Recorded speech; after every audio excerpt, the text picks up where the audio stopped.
పవన్ పై అనుచిత వ్యాఖ్యలు, రావణ్ పై ఉపా కేసు, 5వ యూట్యూబర్ రావణ్ అరెస్టు, 18 వరకు జ్యుడిషియల్ రిమాండ్, నెల్లూరు సెంట్రల్ జైలుకు తరలింపు. డిప్యూటీ సీఎం పవన్ కళ్యాణ్ పై యూట్యూబ్ లో దూషించడంతో పాటు ఏలూరులో జరిగిన సభలో వివాదాస్పద వ్యాఖ్యలు చేసిన బచ్చలకూరి జోసెఫ్ అలియాస్ ప్రశ్న రావణ్ పై ఫిర్యాదులు, అరెస్టులు కొనసాగుతున్నాయి.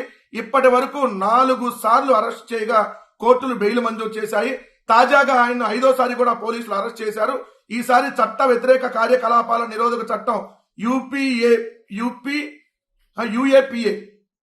చట్ట వ్యతిరేక కార్యకలాపాల నిరోధక చట్టం యుఏపిఏ ఉపా కింద కూడా కేసులు నమోదు చేశారు.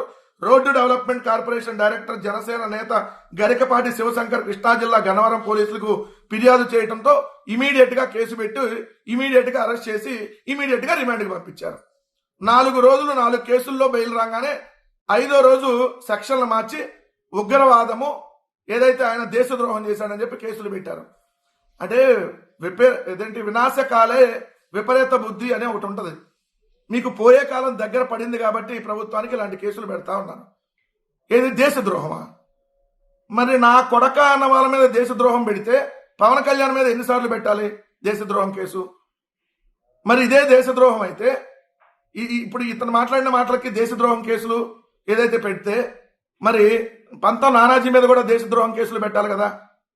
ముఖ్యమంత్రి చంద్రబాబు నాయుడు మీద దేశద్రోహం కేసులు పెట్టాలి కదా.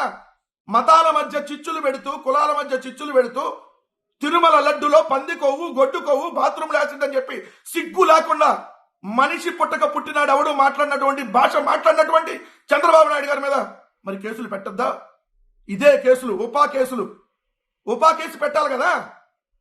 మిస్టర్ ఉపము మీద కూడా ఉపా కేసు పెట్టాలి కదా. మాదాపూర్ ఉపమును ప్రశ్నించినందుకు ఉపా కేసు పెట్టారండి. ఉపమును ప్రశ్నిస్తే ఉపా కేసు. మరి ఇదే ఉపము ఒక్కొక్క నా కొడుకుల్ని సంపేత్త, పాతేత్త, తోలు తెత్త, తిత్తి తెత్త, అరిచేతిలో గీతలు గీత, మటన్ కొట్టు మస్తాన్ లాగా మొత్తం కైమా చేసి పడేస్తా అంటే నో కేస్. ఇప్పుడు కూడా మాట్లాడుతున్నారు సిగ్గు లేకుండా ఉప ముఖ్యమంత్రి పొజిషన్లో ఉండి. కానీ ఆయన మాత్రం ప్రశ్నిస్తే కేసు. ఎంత దారుణమో చూడండి. ఈరోజు సాయికృష్ణ శవం దొరకదు, బూడె దొరకదు, చిన్నారి ఆచూకీ దొరకదు. కానీ ఇక్కడ మాత్రం మన ఉపము మాత్రం ఉప్మా కేసులు పెట్టిస్తా ఉంటాడు. ఉప్మానే లేవు, ఉపము అలియాసు ఏదైతే ఉప ముఖ్యమంత్రి గారు ఉప్మా కేసులు పెట్టిస్తున్నారు, అదే ఉపా కేసులు.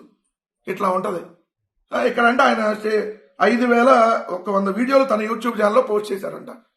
మరి 5,100 వీడియోలు ఇప్పటి వరకు చేసినటువంటి రావణ్ మీద మరి మీరు కేసులు పెట్టారనంటే ఎంత దారుణమో చూడండి.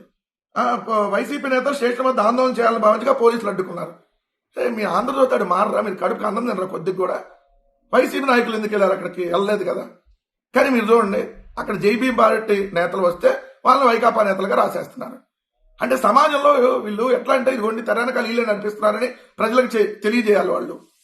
సో ఇలాంటి రాసి ఇదిగోండి వైసీపీ వాళ్ళు, మాకేం సంబంధం? సమాజంలో ఎక్కడ ఏ తప్పు జరిగినా ఖచ్చితంగా స్పందిస్తాం. యూట్యూబర్ రావణ్ని మీరు వేధిస్తున్న తీరు మీద మేము ఖండిస్తున్నాం.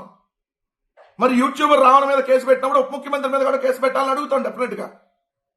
అట్లని చెప్పి ఆయన మాట్లాడే ప్రతి మాటకు మేము మద్దతిస్తున్నామని కాదు. ఇప్పుడు జలాశ్రవాన్ని మాట్లాడేటటువంటి ప్రతి మాటకు మేము మద్దతిస్తున్నామని కాదు.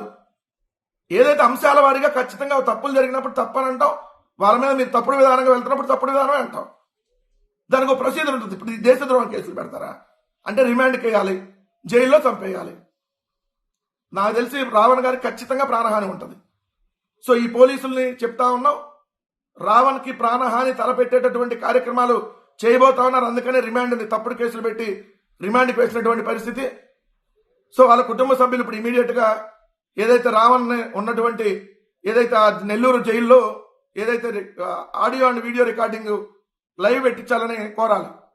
లేంటి పోలీసులు ఖచ్చితంగా 3rd డిగ్రీ ప్రయోగించి సాయికృష్ణే లేపేశారు. వీళ్ళు సమ్మె దొరకకుండా చేశారు. రేపొద్దున ఏమో రావణ్ తప్పించేసుకున్నాడని చెప్పేసి రావణ్ కూడా లేకుండా చేరని గ్యారంటీ ఏంటి? ఎందుకంటే ప్రస్తుత వ్యవస్థ అలా ఉంది. ఎందుకంటే కక్ష కట్టాడు పవన్ కళ్యాణ్. కక్ష కట్టి తనను ప్రశ్నిస్తే సమాధానం చెప్పలేనటువంటి చేతగాని స్థితిలో ఉండి తప్పుడు కేసులు పెడుతున్నారంటేనే మీ పతనం ఆరంభమైందని అర్థం.